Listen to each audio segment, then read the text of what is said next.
Welcome to my channel. కథను వ్రాసినవారు Srikrishna, narrator Priyadarshini. వీడియోని like చేసి, షేర్ చేసి, ఛానల్ను సబ్స్క్రైబ్ చేసి, వీడియోపై మీ అభిప్రాయం కామెంట్ రూపంలో తెలియజేయగలరు.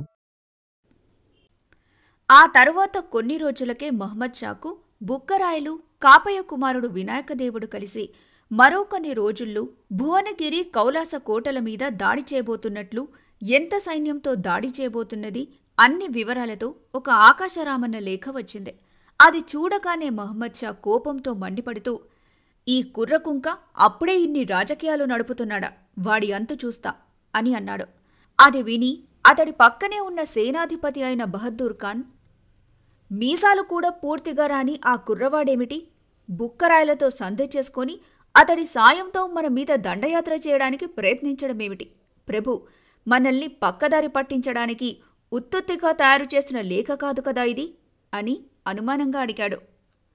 దానికి మహమ్మద్ షా, లేదు బహదూర్ ఖాన్, ఈ లేఖ అటువంటిది కాదు. మనకు బాగా నమ్మకస్తుడైన తెలుగు నాయకుడు ఎప్పటినుంచో మా నాన్నగారికి, ఇప్పుడు నాకు కాపయ్య నాయకుడి బలాబలాలు, సైనిక, రాజకీయ ఎత్తుగడలు మాకు పంపిస్తున్నాడు. అందువల్లని కాపయ్య మీద మేము ఎక్కడైనా పైచేయి సాధించగలుగుతున్నాం. ఈ ఆకాశరామన్న మాకు బాగా తెలుసు. మా మధ్య కొన్ని ఒప్పందాలు కూడా ఉన్నాయి అని చెప్పాడు. అప్పుడు బహదూర్ ఖాన్, ఎవరు ప్రభు అతడు అని అడిగాడు.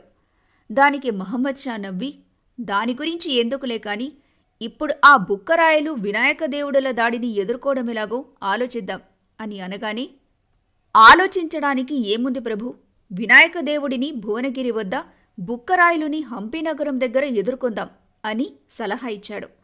ఆ మాటకు మహమ్మద్ షా కాసేపు ఆలోచించి, సరే, నువ్వు సగం సైన్యంతో భువనగిరి వైపు వెళ్ళు, నేను మిగిలిన సైన్యంతో హంపి వైపు వెళ్తాను. బుక్కరాయలు, వినాయకదేవుడుల సైన్యం ఎట్టి పరిస్థితుల్లోనూ ఒకరితో ఒకరు కలవనీయకుండా చూడాలి అని చెప్పాడు. ఆ ఉపాయం నచ్చి బహదూర్ ఖాన్ కూడా అందుకు సరేనని మహమ్మద్ షా చెప్పినట్లు సగం సైన్యాన్ని తీసుకొని భువనగిరి వైపు వెళ్లాడు.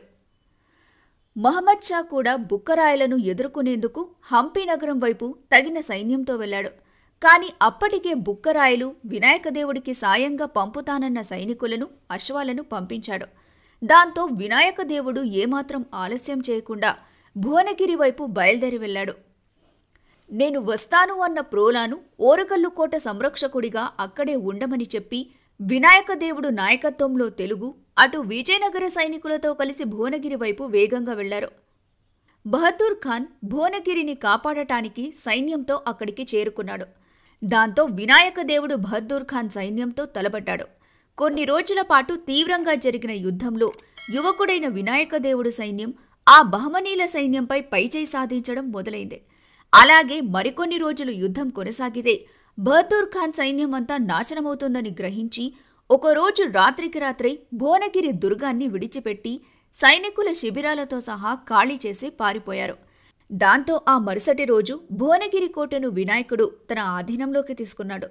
చాలా ఏళ్లుగా బహమనీల దాడులను ఎదురించి నిలబడే సరైన నాయకుడు లేక వారి ఆగడాలను భరిస్తూ నలిగిపోతున్న తెలుగు సైనికులకు, ప్రజలకు తమ కష్టాలను రూపుమాపే వీరుడొకడు వినాయకదేవుడి రూపంలో వచ్చాడని పొంగిపోయారు. భువనగిరి కోట విజయంతో అతడు వారి భావితరాల సామ్రాట్టుగా, వారి కలల ఆశాజ్యోతిగా వెలిగిపోయాడు. ఆ విజయంతో ఆంధ్రదేశమంతా వినాయకుడి దేవుడి పేరు మారుమోగిపోయింది. కాపయ్య నాయకుడు పడమటన అస్తమించబోయే సూర్యుడిలా మారి తెలుగు వెలుగు తగ్గిపోయి పొద్దుగూగిపోతోంది అనుకుంటున్న వేళ, కారు చీకటికి భయపడకండి, వాటిని చీల్చుకురావడానికి నేనున్నాను అంటూ ఉదయిస్తున్న ఆ యువకిషోరాన్ని చూసి ఆంధ్రదేశమంతా సంతోషంలో పొంగిపోయింది. భువనగిరిలో విజయం సాధించి ఇక కౌలాసకోటను సాధించడానికి ఆలస్యం చేయకుండా వినాయకుడు తన సైన్యాన్ని అటువైపు నడిపించాడు. విజయానందంలో ఉన్న సైనికులందరూ మరింత ఉత్సాహంగా కౌలాసకోటను స్వాధీనం చేసుకోవాలని ముందుకు కదిలారు.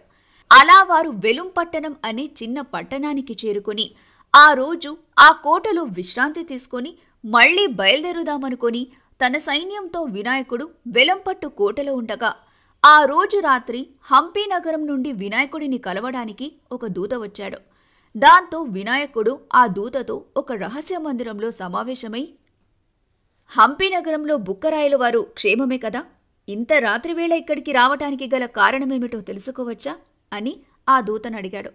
అప్పుడు ఆ దూత కాస్త బాధగా ముఖం పెట్టి, యువరాజా, బుక్కరాయలు పంపిన సైనిక సహాయంతో మీరిక్కడ విజయంతో ముందుకు సాగుతున్నారు. కానీ మా సైన్యం మీకు సహాయంగా రాగానే మహమ్మద్ షా అశేషమైన సైన్యంతో హంపీ నగరం మీద దాడి చేశాడు. ప్రస్తుతం అక్కడ మహమ్మద్ షా సైన్యం పైచేయి సాధించేలా ఉంది. ఈ విషయాన్ని మీకు తెలియజేయమని బుక్కరాయలు వారు నన్నిక్కడికి పంపించారు అని చెప్పాడు. అది విన్న వినాయకదేవుడు వెంటనే పైకి లేచి, మాకు చేయందించి సాయం చేసిన వారు కష్టాల్లో ఉంటే మేము చూస్తూ ఉండలేము అని చెప్పి కోటలో ఒక ఎత్తైన బురుజును ఎక్కి తనకు సహాయంగా వచ్చిన విజయనగర సైనికులతో పాటు తన అశ్వికదళం కూడా తెల్లవారగానే హంపీనగర సంరక్షణకు బయలుదేరి వెళ్లమని, అక్కడ్నుండి వారు తిరిగి వచ్చాక కౌలాసకోట ముట్టడి చేద్దామని చెప్పాడు. అది విని ఆ దూత వినాయకదేవుడు నిర్ణయానికి సంతోషపడ్డాడు. వినాయకదేవుడు చెప్పినట్టే ఆ మరుసటి రోజు ఉదయమే విజయనగర సైన్యంతో పాటు తెలుగు సైనికులు కూడా హంపీనగరం వైపు వేగంగా వెళ్లారు. వారు అలా వెళ్లగానే వినాయకదేవుడు తన తండ్రికి ధనంతో పాటు కొంత సైన్యాన్నిచ్చి పంపమని కబురు చేశాడు. ఆ కబురు అందగానే కాపయ్య ఏమాత్రం ఆలస్యం చేయకుండా కొడుకు కోరినంత ధనంతో పాటు తగినంత సైన్యాన్నిచ్చి ప్రోలయను పంపించాడు.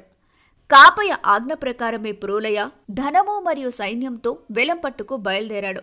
సైన్యంతో అక్కడికి చేరిన ప్రోలయ చిన్నదైన ఆ కోటను చూసి తన యువరాజైన వినాయకదేవుడు దగ్గరకు వెళ్లి, యువరాజా, శత్రువుల సరిహద్దులకు ఇంత దగ్గరగా ఉండి